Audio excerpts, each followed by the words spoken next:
And now a City Hall update with Todd Lalonde.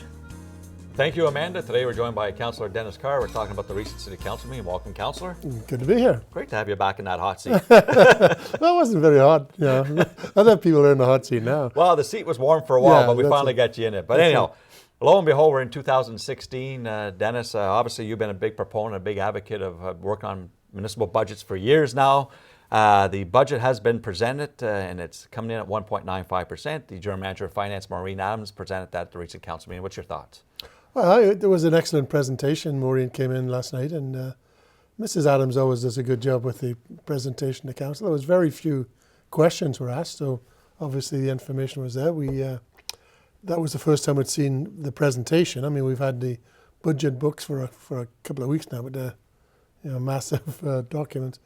I think there's every reason for optimism, and to come in with a budget that's less than 2% as a starting point, and notice I say starting point, I don't see any huge adjustments that need to be made.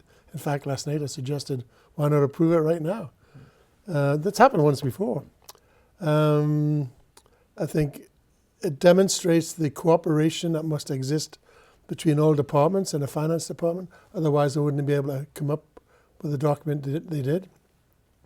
So, it's up to council to have a look. I don't see a lot of deliberation. I think for the first time in many, many years, we can have a budget that's completed and presented to council and to the community before the end of January, which is, normally we drag it out into March and stuff. There's no need to do that this year. And Dennis, before I move on, I have to highlight as well as when you look at recent councils and recent budgets, to get to 2% was special right off the bat, but to come in at 1.95% to start the budget process has to be a compliment to administration. Oh, sure. I mean, they're the ones that produced the document. Mm-hmm. They're the ones that have done all the work, and they do work hard on this stuff. And I know from my own information is that they work well into the night to get this thing done. They work Saturdays and Sundays because they have a deadline to meet it for council. No, it's a credit. We have great people working for us. There's no question about it, and they've done a tremendous job on the budget. And when we talk about the budget process as well, Coral Protective Services, that helps the savings sure. over there. Yes, it did. And I think you have a new manager of the fire department. You have he's not new in charge of the all those services. Miles Cassidy, but he knows his way around. He's a good guy. You got a new fire chief. You got a new HR guy. All these people are just starting to show. People are going to remember these names in a little while because they're very good at what they do, and they all have an impact on the budget. And remember names. I always ask whoever's sitting in that seat, especially if they're from Cornwall City Council, when this process is done, where do you hope to be at? Where do I hope to be at? I hope we're at a budget that satisfies both administration, because you have to give them the money to buy the tools that they need to do the job, and you can't keep complaining about administration does this or doesn't do that if you don't give them the opportunity to get the stuff they need to do their jobs. I think the citizens of Cornwall want to know that they're getting an efficient service, but they're getting all the service. I've never ever heard anybody say, "Well, I don't want that service." Mm-hmm. Take the buses off on Saturday. We don't need them. No, people want more services. There's nothing in this budget that says there's more services than before, but there's certainly no reduction of service. And I think that's a very positive thing. There was one document in the presentation last night that talked about comparisons to other communities. We were the lowest. Mm-hmm. Dennis, also at the recent council meeting, racism, discrimination came up by one of the council members asking to take a more in-depth look on how we do hiring. What's your thoughts?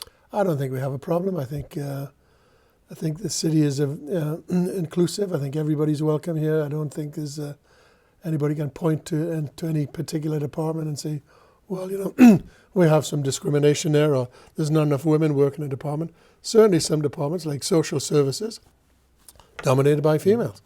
That's the way those projects are. There are no females, apart from a secretary or an admin assistant in the fire department. We don't have a female firefighter. I'm sure we'd love to have one, or two. Well, you couldn't have one, you'd have to have a couple, but I don't think we have any problems in that regard. BASF has been highlighted as one of our top employers in Canada, top 100. What's your thoughts, a local employer cracking that list? Well, I think that's important. I mean, BSF are not the company they were in Cornwall. They're a huge outfit at one time. They've cut back, scaled back. I don't know if their production is a lot lower than it used to be. I think they're still a big supplier of chemical products. But it's good when you hear that, because that's a reflection not just of the community, it's a reflection of the people who work at BSF. Because you don't get to be the best unless you have employees who are the best in their field. Grant Cooper signed the Golden Book last night. He represented Cornwall well.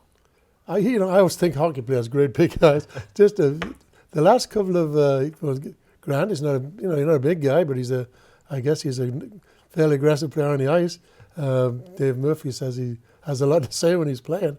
A couple of weeks ago, we had that young lady who was world champion. Mm-hmm. Again, they're not huge people, but they're obviously in great shape. No, and very fast, Dennis, before we wrap it up, how's your return to Cornwall City Council? It's different, but it's good to see all the people that that are still around, and I'm looking forward to finishing some projects that I've been involved with for several years now, like the Heart of the City stuff and all that. It's not coming to an end, but my role in it will cease sometime in 2016, and I think but not until I finish what I started. Councillor Denis Carr, thank you for joining us today. Thank you. Good to see you. Good to see you as well. That's your City Hall update. I'm Todd Lalonde for Local Matters.